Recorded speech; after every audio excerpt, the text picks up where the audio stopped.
The moment he stepped into the courtroom, the room erupted in a muffled roar of laughter, like a bad punchline everyone knew in advance. His name was Kagiso Moyo, and with each clipped syllable of his Southern African accent, his voice cracked under the weight of 1,000 unspoken prejudices. 30 seconds in, he realized, they weren't here to listen. They were here to judge. Kagiso adjusted his tie, the knot too tight around his throat, as he followed his public defender through the mahogany double doors. His palms were damp, his heart pounding like a war drum in his chest. He'd flown halfway around the world for this moment. Graduation from Missouri State University, diploma in hand, dreams of becoming an engineer in his new home. Now, he faced murder charges he knew in his bones he hadn't committed.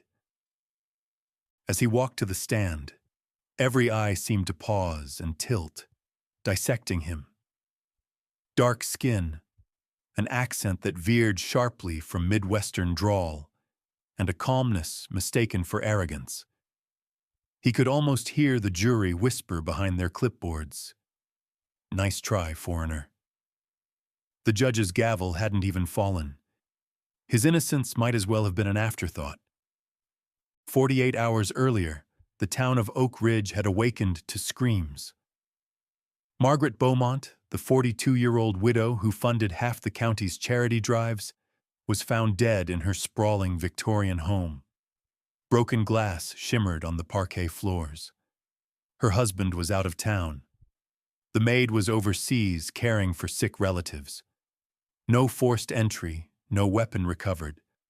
Just one set of footprints in the mud outside, and they led directly to Kagiso's rental car. He'd been delivering pizza that night, working double shifts to pay rent. His GPS logged him 3 miles away when the call came in.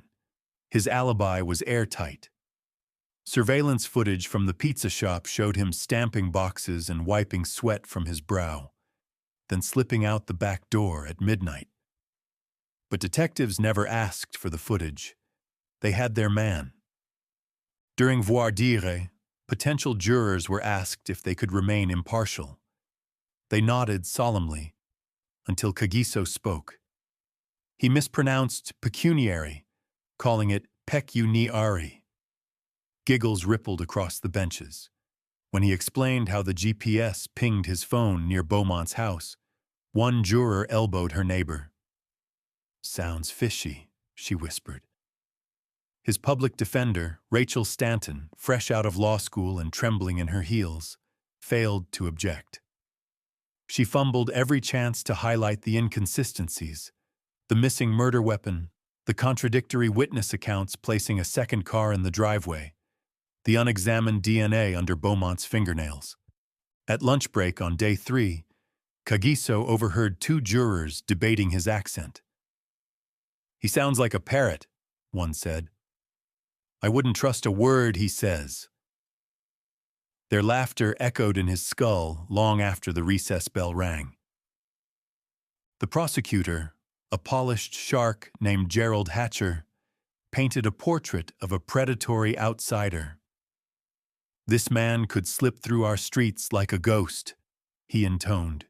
He displayed a map, with red arrows closing in on the victim's home, punctuated by black and white photos of Kagiso's face beneath a banner reading, "The Perfect Predator." The jury leaned in. Rachel Stanton rose to defend him, but stumbled over every word. She spoke in legal jargon no one understood, rather than telling the jury who Kagiso was. A driven student, a respectful neighbor, a loving brother who sent money home every month. She prayed that reason would prevail. Instead, the room grew heavier. Neighbors testified they saw suspicious movement at odd hours, though one later admitted he wore beer goggles and got his days mixed up. A fingerprint expert testified to a partial print on a wine glass, but the sample slides were lost in transit. Every piece of evidence wobbled, yet none fell. Hatcher's closing argument was a crescendo of fear. "We asked why he was there. We asked how he could have been anywhere else. He has no explanation, no excuse. And on June 14th, 2013, he committed murder. Kagiso waited for the verdict in silence, hands folded, eyes forward. When the judge read it, guilty on all counts, a collective exhale shook the benches. The jury looked pleased, relieved, even proud. Life without parole. One juror stifled a yawn, another snapped her notebook shut. The foreperson barely whispered the words. Kagiso felt his world shatter, but his face remained still, an African stoicism misunderstood and as apathy. As the guards cuffed him, he thought only of the law books he'd studied in college and the stark reality that justice had nothing to do with justice. Prison swallowed him whole. The clang of steel doors became his lullaby. Years crawled by in gray cells and whispered threats. He learned to speak in whispers too, so guards wouldn't hear the accent that had condemned him. Letters from home arrived sporadically. Calls home were expensive. He buried his dream in a pile of law textbooks, memorizing case after case of wrongful convictions, studying hope page by page. He watched the news in the rec room, holding his breath when he heard talk of new DNA techniques. He contacted his university professors, begging for help, but each reply was bound by bureaucracy and wrapped in regret. "We wish we could do more," they'd write. On a rainy afternoon 12 years later, June 3rd, 2025, a true crime podcast called Second Glance published an episode titled "The Man They Buried Alive." Hosted by Elena Hayes, a former investigative journalist with a reputation for dogged persistence, the episode reopened Kagiso's case with fresh eyes. She noted the GPS logs, the missing prints, the jokes the jury told at his expense. She questioned why none of the jurors had been asked to testify about bias. Her voice was calm but urgent. If justice is blind, it must have been a particularly dark day in 2013. Listeners flooded the comments with outrage. Donations poured in for Kagiso's appeal fund. Suddenly, a phone number lit up on Elena's desk, a juror from that trial, calling from a hospice wing in Kansas City. Robert Jenkins was 76, frail, and suffused with regret. He'd chuckled at Kagiso's accent. He'd quipped about those foreigners out loud. He'd voted guilty on impulse, swayed by his own ignorance. But something had always gnawed at him. The look in Kagiso's eyes when he said, "Why won't you listen?" He called Elena on a shaky line. "I need to tell you what happened in deliberations. It wasn't what they reported. I held back then. I was afraid of standing alone." Elena recorded every word. She'd already secured an agreement. Jenkins would go public, voice to millions. But as he confessed the truth, the bribes offered by the prosecution to jurors who might waver, the whispered pact to convict, the pressure of civic duty twisted into a demand for results. Robert's voice broke. In his final days, Jenkins had hidden a small recorder in his pocket, a relic of paranoia perhaps, but on it lay 12 hours of heated deliberations. He described how one juror had insisted they convict quickly. Another had joked about shipping Kagiso back to Africa. Jenkins had frozen. But now, on his deathbed, he handed the device to Elena. "Promise me you'll play it," he rasped. "Promise me they'll hear their own words." Elena agreed. She watched the juror slip the recorder into her trembling hand before her shift ended. Late that night, back in her studio, she held the device like a fragile bird. She plugged it in. The digital display flickered. 12:27:3. She pressed play. A low hum, distant footsteps. Then, "We all agree, right? no sympathy. He's not one of us. The words landed like hammers in her chest. She let the device roll for another minute. Just get it over with. Guilty. All of us. Silence. Then a soft laugh. Then another voice. You think they'll let us get away with this? The line cut out. Elena's studio lights flickered. Her finger hovered over stop, but she couldn't move. She rewound it, played it again. As dawn broke over Chicago, Elena prepared to upload the next episode. She drafted her intro. Today, you'll hear what 12 strangers said when they thought no one was listening. But before she could hit publish, her phone buzzed with an incoming text. Unknown. They know. Be careful. The screen went black, and on the device, the final seconds of the recording began to click ominously.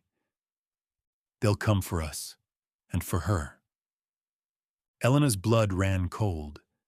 She held the recorder to her ear, and the line, silent for a heartbeat, crackled back to life with a single word. Run. Elena Hayes' heart pounded as she clicked publish on her studio's console. The latest episode of Second Glance, 12 years in the making, was live. She listened again as the recorder spat out the juror's own confessions. The jokes about shipping him back. The whispered deal to convict no matter what. The chilling laughter at Kagiso Moyo's expense. Her voice, calm but urgent, guided listeners through the evidence, interspersed with snippets of the tape that no court reporter had ever heard. Within minutes, social media ignited. Free Kagiso trended on X. Listeners flooded the show's voicemail with outrage, grief, and hope.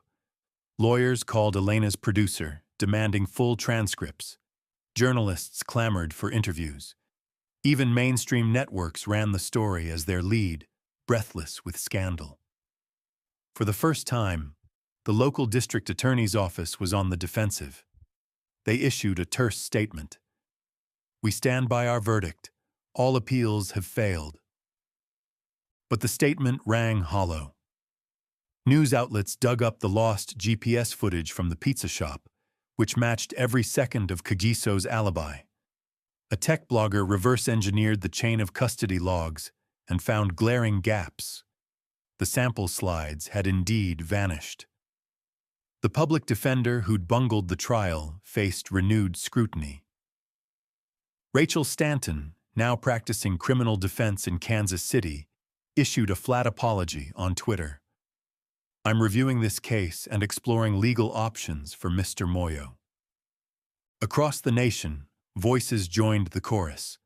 Civil rights groups rallied outside the courthouse, chanting Kagiso's name. Celebrities tweeted their support.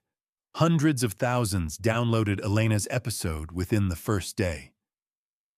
Daniel Whitaker, a former federal prosecutor turned commentator, declared on a live panel that the tape was irrefutable proof of prosecutorial and juror misconduct. The legal world could no longer look away. Yet amid the uproar, Elena felt a nagging fear. A late-night email arrived from an anonymous address. Stop now. They're watching. She stared at the subject line. No signature, no hint of who sent it. Her producer dismissed it as a troll. Still, her phone glowed with every notification, every news alert a reminder that once truth breaks free, people will try to cage it again. Within 48 hours, a pro bono legal team filed an emergency motion for a stay of execution of sentiment, though Kagiso's execution was social, not literal. They petitioned the Missouri Court of Appeals to grant a new trial based on newly discovered evidence. The juror recording, the GPS footage, and the disappearance of forensic samples. It was an unprecedented case, hinging on audio proof of bias and misconduct, long thought inadmissible under the finality doctrine. Judge Marla Desmond, known for her meticulous rulings, scheduled a hearing within a week. In her chambers, she pored over the tape and the case file. The prosecutor's office, led by Gerald Hatcher, argued for procedural regularity. No chain of custody violations, no credible new evidence worthy of retrial. They insisted Jenkins's confession was coerced by guilt and that his recording device entered the record improperly. Meanwhile, Rachel Stanton and the appellate attorneys prepared their brief. They uploaded the unedited audio to the court's secure portal, time-stamped and hashed, ensuring its authenticity. They subpoenaed cell tower logs, utility bills, and any records that could corroborate or dismiss the prosecution's timeline. They lined up expert witnesses on juror psychology, ready to testify on how bias, once revealed, undermines any semblance of fairness. On the morning of the hearing, the gallery overflowed. Cameras clicked. CNN, MSNB, Fox News, all networks fought for floor seats. Kagiso, escorted in shackles and a navy jumpsuit, lifted his head when he caught sight of Elena in the audience. She offered a tentative smile. For the first time since his conviction, he saw real solidarity. Legal teams, activists, and ordinary citizens united behind him. But as the hearing began, Hatcher dropped a bombshell. He presented a sworn affidavit from one juror, Margaret Maggie Cole, claiming Jenkins had boasted about bribing other jurors for money, that the recorder was a scam to defame the court. The room buzzed. The appellate team cried foul. No such affidavit existed at trial, and Maggie Cole had previously sworn under oath that no outside influence had factored into their verdict. The judge paused the proceedings, her gavel's echo stretching across the hushed courtroom. She ordered a sidebar conference. Judges and attorneys huddled, words too low to overhear. When they returned, Judge Desmond leaned forward, gaze fixed on Hatcher. "Counselor, we're here to examine evidence, not hearsay. This court wants facts." The term facts hung in the air like a challenge, and for a moment, it seemed justice might tilt back toward truth. No sooner had the hearing adjourned than Elena's phone buzzed with an urgent text. "We need to talk, now." The number was unrecognized, but the location ping pointed to a diner 2 blocks away. Reluctant but determined, she slipped out of the courthouse and hailed a rideshare. At the neon-lit Alpine diner, she found Robert Jenkins's daughter, Lisa, a woman in her early 40s with haunted eyes and a trembling voice. She slid into Elena's booth and whispered, "They've taken Dad's phone. We're not safe." She pointed across the diner. A man in a houndstooth jacket sat nursing coffee, glancing their way every few seconds. Elena's heart sank. Was the prosecutor's office sending muscle? Or worse, someone beyond the law? She offered Lisa a safe house number and promised to bring her father there once he was released from hospice. But Lisa shook her head. "I don't know who to trust." They swept his room after the hearing, took all his notes. They said it was standard procedure, and I couldn't stop them. That night, Elena returned to her apartment to find it rifled through. Drawers ajar, her laptop missing its hard drive. A typed note lay on her desk. "Stop digging, or you'll be next." Her producer Alex found her sobbing on the couch. Together they backed up every file, locked their doors, and installed cameras in the hallways. They slept in shifts, eyes scanning the darkness. Meanwhile, the district attorney held a press conference denying any intimidation tactics. Hatcher praised the state's unwavering commitment to law and order, accusing the podcast of sensationalizing and undermining public faith. He refused to comment on the missing evidence from Jenkins's room. Reporters pressed him. "Did your office authorize this search?" Hatcher's smile didn't waver. All actions were routine and legal. But Elena knew that routine rarely looked like smashed drawers and whispered threats. She reached out to a digital security expert, Mara Chen, who traced the source of the anonymous texts to a burner phone registered under a shell company linked to Hatcher's campaign donors. That meant politics, money, and power. An entangled web determined to bury the story before it could change a verdict. Inside the Jefferson Correctional Facility, Kagiso Moyo heard whispers circulating through the cell block. Guards came and went, but they carried new orders. Keep him isolated. His morning count had 12 officers milling outside his cell, absently glancing at him as though he were a ticking time bomb. That afternoon, a guard named Ruiz slid him an envelope. From a friend? Inside was a single sheet, the hearing transcript and Judge Desmond's pointed admonishment to Hatcher. Tears blurred his vision. For the first time since 2013, he felt hope take root. He spent that night reviewing every line of the transcript, mapping the court's opening to reopen. He wrote letters to every organization he could think of: Innocence Project, human rights NGOs, even the President's Clemency Board. Volunteers responded with petitions, signatures, and endless stay strong notes. His name became more than a prisoner ID. It became a rallying cry. Then, 2 nights later, guards came at dawn and dragged him into the yard, shouting that he had an emergency hearing. Shackles rattled as he was marched into a transport van. He looked up to see a camera crew from the local news, reporters clamoring for a statement. The van doors slammed. He banged his fists. "This is justice!" But his words were lost in the roar of the engine. Outside, in the charging wind, they drove toward an unknown destination. He stared out the barred window, heart racing. Was it a transfer? A new prison? Or something worse? He braced himself, uncertain whether the next courtroom door would open to freedom or to a darker trap. Back in Kansas City, Elena and Rachel Stanton pooled their resources. Rachel's law firm brought in investigative journalist Marcus Cole, no relation to Maggie Cole, the juror. Marcus had a reputation for uncovering corruption at the highest levels. In a rented office overlooking the river, they laid out a giant bulletin board.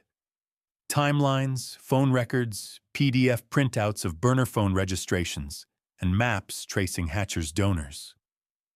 By afternoon, Marcus had a lead: a shell corporation, Apex Security Consultants, linked to the county sheriff's re-election campaign. Apex had contracts with both the prosecutor's office and the prison facility. Its CEO, Victor Baines, was a longtime ally of Hatcher. Marcus called Baines's office under the guise of a local news inquiry. Baines eloquently deflected, offering to provide documentation next week. But Marcus wasn't fooled. He filed a FOIA request for Apex's billing statements, hoping to find irregular payments or records of extraordinary services. Meanwhile, Lisa Jenkins, hiding in a safe house, gave Elena a shoebox of her father's hidden recordings, unedited discussions among jurors, notes on juror bribery, and secret conversations with Baines's operatives. Elena realized the conspiracy went deeper than a rogue prosecutor. It spanned the county's legal and law enforcement apparatus, funded by entities with a vested interest in the status quo. Word reached Hatcher through back channels. He tightened security around the hearing transcripts, subpoenaed Elena's raw audio files, and threatened to hold her in contempt for unauthorized possession of court recordings. He demanded she turn them over, or face legal consequences. It was an all-or-nothing gambit. Intimidate the messenger and choke off the evidence. Desperate to protect her sources, Elena fled to Chicago, where the podcast's parent company had a secret studio. The city's skyline glittered through the studio window, but the glitter felt cold. She removed her phone battery, used a burner laptop, and encrypted her playlist of Jenkins's tapes. She filed a federal whistleblower complaint against Apex Security and the prosecutor's office. She reached out to the Department of Justice's Civil Rights Division, hoping that a national spotlight would shield her from local reprisals. Late that night, as she packed her minimal belongings, the studio's CCTV cameras picked up a shadow slipping through the alley behind the building. Elena froze. Was it a stalker? A hitman? She dialed Mara Chen on her burner phone. "I think they found me." Static. Then Mara's hushed warning. "Get out of there. Now." Elena grabbed her recorder and dashed through the back door. The rain had begun, a misty haze that blurred streetlights. She sprinted 2 blocks, adrenaline and fear fueling her lungs. She ducked into a parked rideshare, anonymously booked, and gave the address of the safe apartment tagged Delta in her notes. As the car sped away, she allowed herself a moment to breathe. Her hands shook as she pressed record on her phone. "This is Elena Hayes, Chicago. If you're hearing this, they may have found me. But I haven't stopped. We're closer than ever to freeing Kagiso Moyo and unmasking the corruption that put him behind bars." The engine hummed through the night, and then her phone rang. The caller ID read, "Unknown +1206. She answered with a whisper. "Hello? Did you really think you could run?" The voice was low, distorted, almost digital.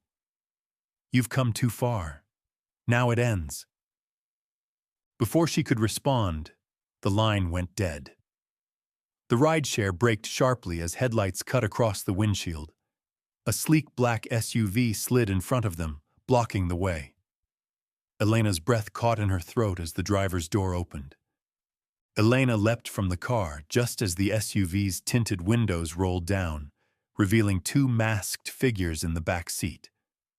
Rain spattered her face as she sprinted into the alley, recorder clutched to her chest. Behind her, the SUV's engine roared, tires squealing on wet asphalt. She ducked beneath a fire escape, heart hammering. In the distance, she could hear footsteps. Was it the masked figures in pursuit, or someone else? She pressed record again. "If anyone finds this message, know that the fight isn't over. The recording exists. The evidence is real. Justice will come." A floodlight snapped on above her, illuminating the metal stairs. At the top riser, a figure leaned over the railing. Slender frame, broad shoulders, and unmistakable gait. Elena froze as the figure raised a hand and whispered just loudly enough to carry in the night air. "Game over, Elena." Lightning split the sky, and the world went white. Rain hammered Chicago's alleyways as Elena Hayes sprinted beneath the fire escape, the masked figure's footsteps echoing behind her. Heart hammering, she didn't pause to gather her recorder or her notes, only dangled from her clutching hand like a lifeline. She risked a glance back. 2 silhouettes advancing under the harsh glare of the SUV's headlights. Adrenaline surged. She vaulted over a stack of wooden pallets, crashing through a half-open door into an abandoned warehouse. Inside, crates loomed in the darkness. Elena pressed herself against a steel beam, sliding down until her knees buckled. Her breath came in ragged gasps. Somewhere in the rafters, The metal staircase clanged as the pursuers followed. She rifled through her jacket pocket for her burner phone. Dead. The recorder, lost in her flight, lay on wet asphalt somewhere outside. A single thought drove her onward. She could not let them win. She tapped the warehouse's only light switch. A flickering fluorescent bulb buzzed to life, revealing a maze of forgotten inventory. She darted between crates, then heard a low growl of engines. The black SUV had followed her inside. Their headlights cut across the dusty floor, carving rectangles of light. Elena's mind raced. Where could she hide? As footsteps approached, she spotted a grated service door at the back. It led to the alley behind the building. Summoning every ounce of courage, she sprinted and yanked the door open, only to find a brick wall mere feet away. She swung around as the masked figures rounded the corner, weapons glinting in their hands. "Game over, Elena," one hissed, voice modulated by a small speaker. Her eyes flicked upward, the fire escape ladder above her. It was her only chance. Without hesitation, she launched herself forward, grabbing the metal rungs. The ladder rattled as she climbed, rain-soaked hands slipping against the cold iron. One of the men aimed in panic, but the other shouted, "Don't shoot!" Not wanting blood on the walls, a bullet whipped overhead, thudding into wood behind her. Reaching the top, Elena knocked alongside the landing's grated edge until it crumbled. She dropped through onto a narrow balcony and hurried along it to a broken window. Glass crunched beneath her feet as she ducked through into an adjacent office.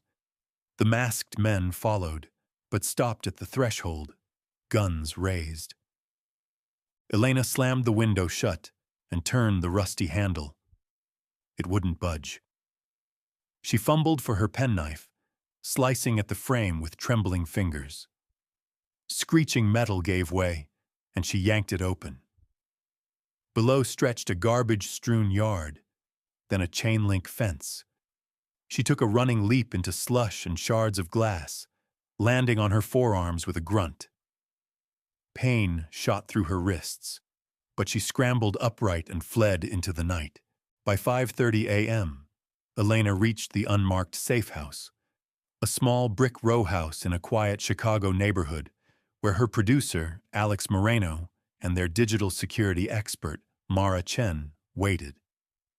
Alex ushered her inside, pressing a steaming mug of coffee into her cold hands.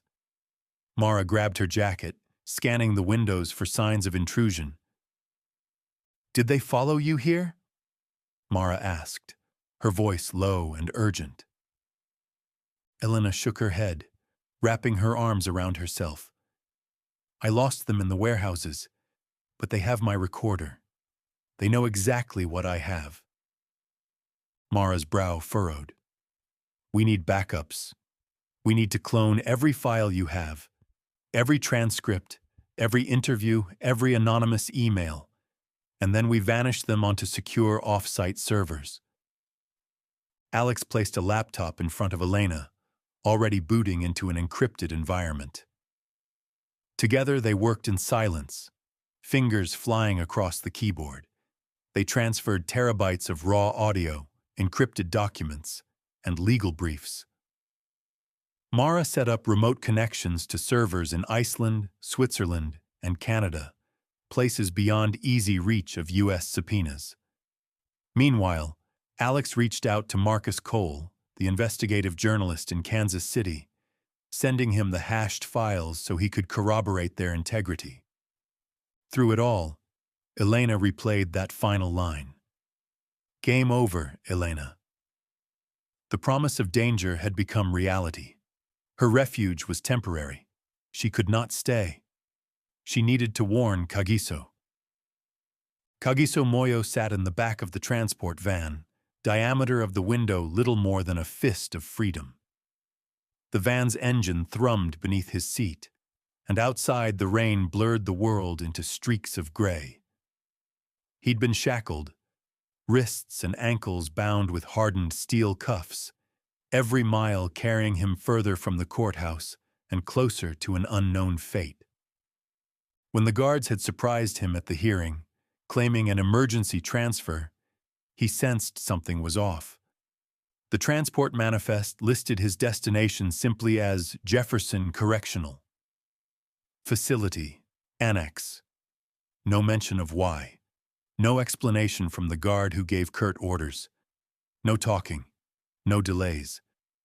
The radio in the front crackled with a single voice. ETA 10 minutes. Kagiso's mind replayed the trial's moments, the whispers behind clipboards, the laughter at his accent, the hollow gavel. He had studied his case from behind bars, convinced that the juror recording and fresh evidence would secure his freedom. Yet here he was, bound and blindfolded under a black hood, transported in secrecy. As thunder rolled, the van turned sharply. Something about the road felt unfamiliar. He heard the guard mutter, "Take the old iron bridge. Nobody goes there anymore." The tone was conspiratorial. Kagiso pressed his ear against the wall, listening to rubber tires thump over what sounded like a wooden bridge. His heart seized. This wasn't a routine transfer. It was an abduction. He strained against the cuffs. In the dim glow of the taillights, he could see the guard's silhouette shifting. A second guard slid backward in his seat to whisper in his comrade's ear. Their bodies blocked prying eyes. Kagiso swallowed fear and purpose. He needed to escape. At the next curve, the driver veered dangerously close to the shoulder, tires squealing. The van lurched. Kagiso seized the moment. He kicked out at the lock on his ankle cuffs, swinging with all his might. The steel gave a tooth-shattering crack. The guard in the back lunged for him, but Kagiso ducked under the strap of his shoulder and rolled across the aisle. The guard's baton whistled as it cut through the air. Kagiso caught the guard's wrist mid-swing, twisted, and elbowed him in the abdomen. The man doubled over, dropping the baton. Kagiso lunged, snatched it, and leveled it at the second guard. For a moment, neither moved. Then the van hit a bump. The driver struggled for control. The vehicle fishtailed. Kagiso stepped forward, and in that instant, launched himself through the open back door. The night swallowed him whole as he tumbled onto the asphalt below. Behind him, the van skidded off the bridge, crashing through guardrails into the churning river below. The guards screamed. The rear wheels spun in a watery grave. Kagiso rolled to his feet, adrenaline and rain coursing through him. A call rang out. "He's escaping!" Two guards clambered from the wrecked van, guns drawn. But as they advanced, Kagiso darted into the forest at the riverbank, leaving the chaos behind. Back in Kansas City, Rachel Stanton and Marcus Cole pored over the materials Elena and Alex had sent. They spread binders across an oak boardroom table. The juror confessions, cell tower logs, GPS data, procurement contracts for Apex Security, and the FBI-style chain of custody records for the missing DNA slides. An annotated timeline traced every event from Margaret Beaumont's murder to Kagiso's secret transfer. "Look at this," Marcus said, pointing to a billing ledger. Apex billed the county $2.3 million for facility upgrades. But no facility upgrade ever happened. Instead, there are line items for special transport and personnel vetting. That's exactly what they're doing, moving our guy off the grid. Rachel's eyes narrowed. "We need to file an injunction to freeze all of Apex's activities, plus an emergency petition to the state Supreme Court to vacate the transfer order. If Kagiso's disappearance is related to Apex, we can argue they're obstructing justice. But first," Marcus added, "we need to find him. We know Apex uses that old iron bridge route, and the river's currents might have carried the van off course. We need search and rescue teams, private investigators, anyone who can comb that stretch of highway. Rachel tapped her phone. I'll call the Innocence Project. They have resources, and my firm will cover the expenses. She paused, then looked at Marcus. Then we'll bring all this to Judge Desmond. She'll have to act if we can show credible evidence of abduction. Jessica Bailey, a paralegal on the case, leaned forward. I've contacted a pilot who knows the river well. He's flying out tomorrow with infrared cameras. She pounded a fist on the table. We're not sitting around. Their voices echoed off the walls, a chorus of determination that Kagiso would not be lost again. Word of Kagiso's van crash and escape rippled through underground networks. Lisa Jenkins, still in hiding, received an anonymous tip. Your friend is on the run near the river. He needs help. She darted from the safe house in a borrowed sedan, headlights cutting through the pre-dawn mist. By sunrise, she reached the riverbank near the old iron bridge, now nothing more than staggering beams over a swollen channel. She hoped against hope that the man she barely knew would still be alive. Simultaneously, Mara Chen booked the first available flight to Kansas City to coordinate security for Rachel's search teams. Alex Moreno remained in Chicago, rallying grassroots activists to monitor Apex facilities and prosecutors' offices, ready to record any illicit activity. Elena, bruised but unbroken, contacted her network of true crime podcasters and bloggers, mobilizing them to cover Kagiso's escape. She set up live streams near likely route points, urging anyone with information to call a secure tip line. The story's momentum mushroomed. Kagiso was no longer just a convicted man. He was a symbol of a corrupt system strangled by secrecy, and now a fugitive fighting for his life. Late afternoon, Rachel's team received an urgent call. The pilot had detected a heat signature on the riverbank, human-sized, moving slowly among the driftwood. At the same moment, Lisa spotted a lone figure picking through the wreckage of the overturned van's chassis. His back hunched, hood soaked. She jumped from her car, arms raised. Kagiso! It's me, Lisa. The figure froze. Then he turned, face gaunt but eyes filled with disbelief. You found me? His voice was raw but strong. Lisa dashed forward, throwing her arms around him. We've got helicopters coming. Medics are 5 minutes out.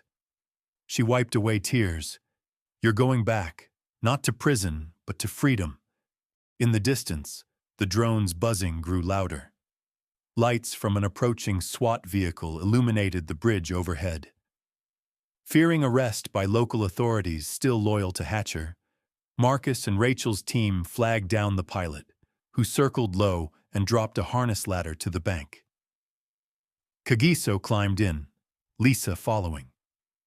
The helicopter ascended above the bridge exactly as black SUVs and law enforcement cruisers thundered onto the bank. From the air, Elena narrated the scene to her podcast audience. He emerged from the river's shadow, battered but unbroken. They've lifted him into the sky, above the corruption, above the lies. Behind her, the Chicago skyline glowed, as if alight with the promise of redemption. By dawn, Kagiso was safe inside a secure facility operated by the Innocence Project, an unmarked building in a secluded Kansas retreat.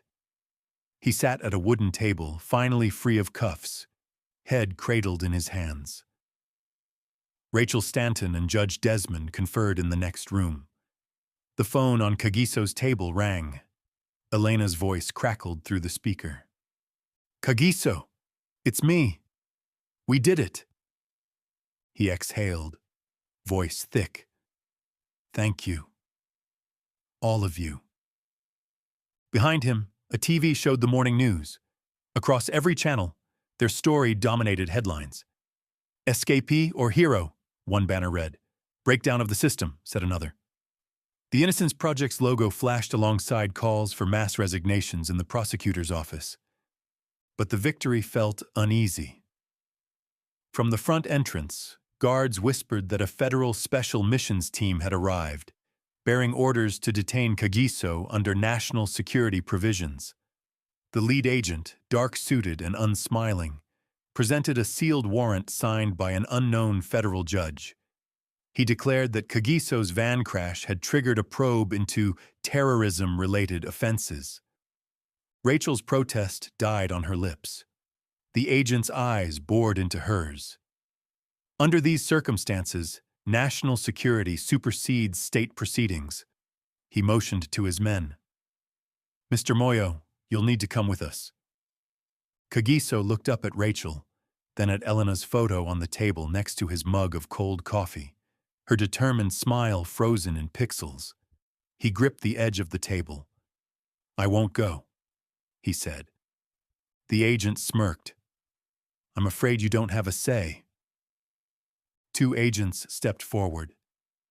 Elena burst into the room moments later, voice echoing in the sterile hall. Stop! You don't have jurisdiction! But the federal agent's hand snapped up, and his pistol appeared in a flash.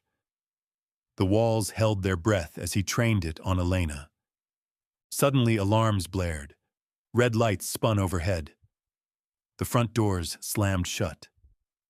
Outside on the perimeter fence, dozens of grassroots supporters and journalists had gathered, chanting Kagiso's name and blocking any exit. At the same moment, in Chicago, an encrypted broadcast interrupted every channel with a single message. We have the recordings. We have the proof.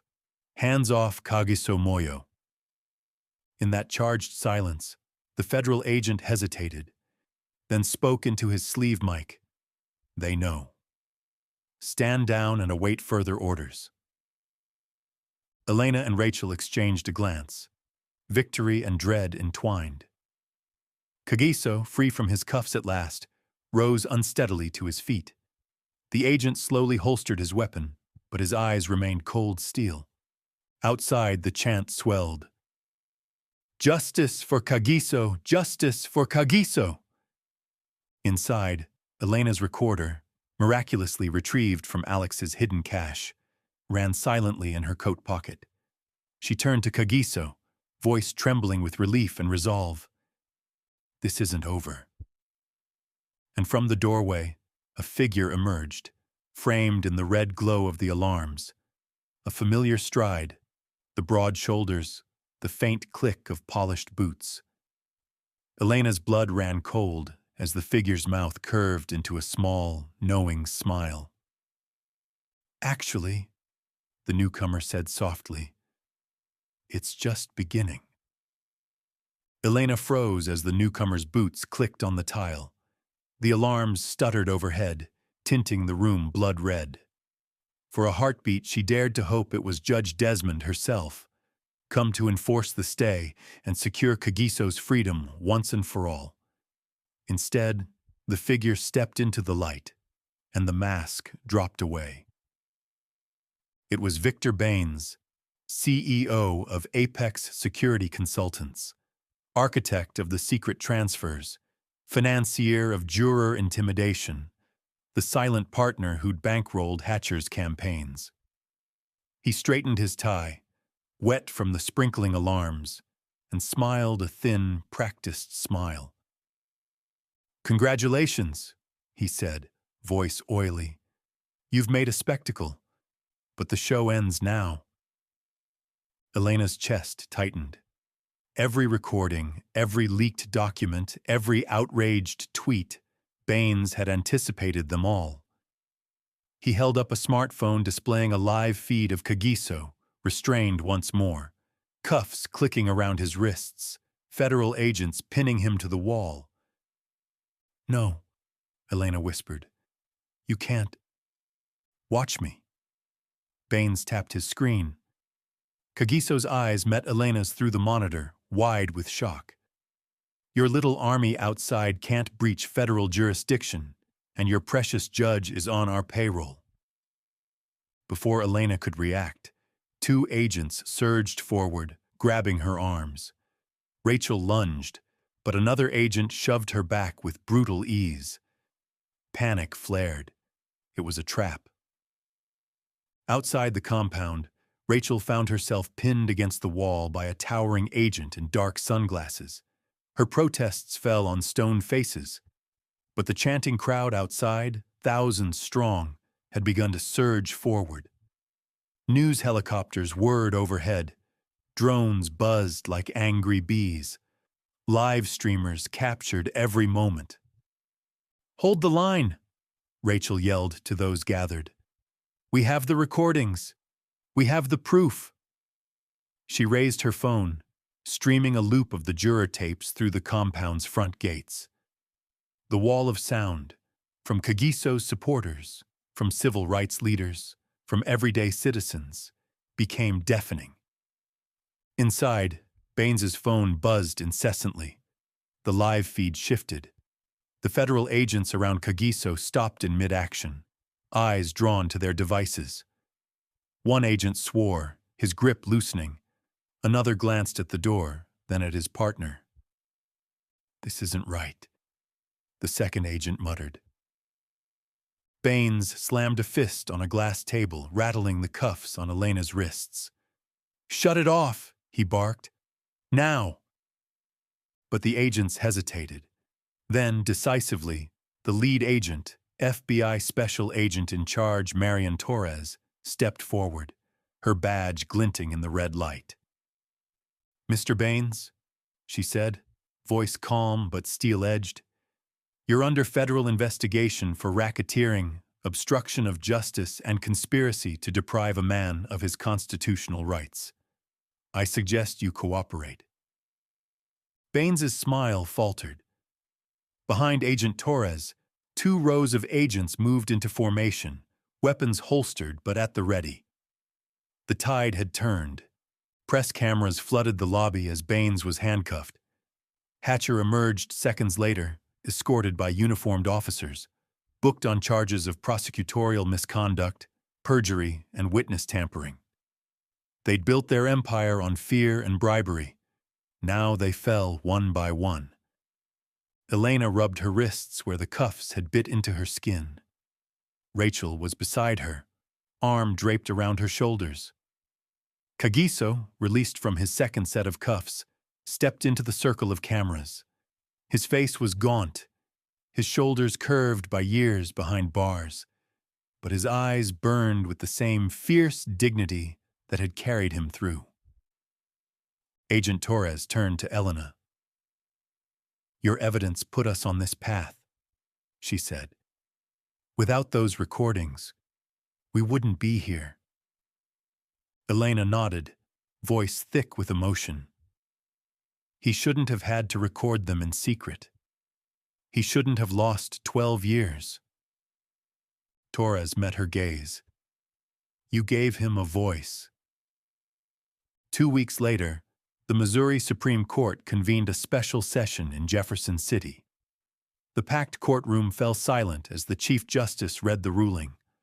All charges against Kagiso Moyo were vacated for egregious violations of due process and juror impartiality. A standing ovation erupted among the spectators. Kagiso stood before the bench, flanked by Elena, Rachel, and his brother, Teboho, who had flown in from South Africa. Tears streamed down Teboho's face as he embraced his brother. Outside, a sea of cameras and supporters cheered, some waving South African and American flags together in a testament to solidarity across continents. When the cheering subsided, Kagiso stepped to the podium. His voice was steady. "I stand here today, not just for myself, but for every person whose voice was silenced by prejudice. 12 years ago, they heard my accent and saw a stereotype. Today, they hear my story and see the truth. May justice be vigilant, And may we all remember that freedom is not just a right, it's a responsibility. He paused, sweeping his gaze across the room. "Thank you," he said simply. And then, in a gesture that moved the entire audience, he removed his jacket and draped it over his brother's shoulders, a symbolic passing of both pain and hope. A year passed. Second Glance won a Peabody Award for its role in exposing the case. Elena's studio expanded into investigative audio collective, mentoring a new generation of journalists. Marcus Cole published a best-selling book, Behind the Verdict, and Rachel Stanton established the Stanton Innocence Clinic at her alma mater. Together, they spearheaded reforms: mandatory bias awareness training for jurors, digital transparency and chain of custody logs, and a federal panel on wrongful convictions. Kagiso returned to Missouri State University, this time as a guest lecturer in engineering ethics. He spoke about algorithms that perpetuate bias, designing systems that serve justice rather than prejudice. Students crowded the auditorium, notebooks open, phones raised. Between lectures, he volunteered at local community centers, helping immigrants navigate the legal system. He reunited with old friends from the pizza shop, who threw him a celebration at the very storefront where his nightmare began. The owner, Maria Reyes, embraced him with tears. "We always knew you were innocent." They laughed and cried and ate slices of pepperoni in the glow of neon signs. Yet Kagiso never forgot the silence of the jury room, the laughter behind clipboards, the darkness that nearly consumed him. He became an advocate for jury reform legislation, traveling state to state, speaking before legislators. His story, once buried under mud-caked footprints, now shone as a beacon of systemic change. In the calm after the storm, Elena recorded the closing episode of Second Glance's original run. Truth is a force that cannot be contained. It seeps through cracks, through whispers behind closed doors, through the first crack of dawn. Kagiso Moyo's story is a testament to that force, and to the power of one voice to shatter walls of silence. May we always listen, always question, and never rest until justice speaks for those who cannot. Thank you for joining us. She hit end and leaned back, relief and sorrow mingling in her chest. Outside, the wind rustled through the city streets. Unchained. If Kagiso's journey moved you, help us keep the fight for justice alive. Share this story on social media with #JusticeSpeaks. Donate to organizations like the Innocence Project and local legal defense funds. Volunteer or lead juror awareness workshops in your community. Subscribe to Buried Truths, Black Crime Stories for more stories that matter. Together, we can ensure that every voice, even the most misunderstood accent, resonates in the halls of justice.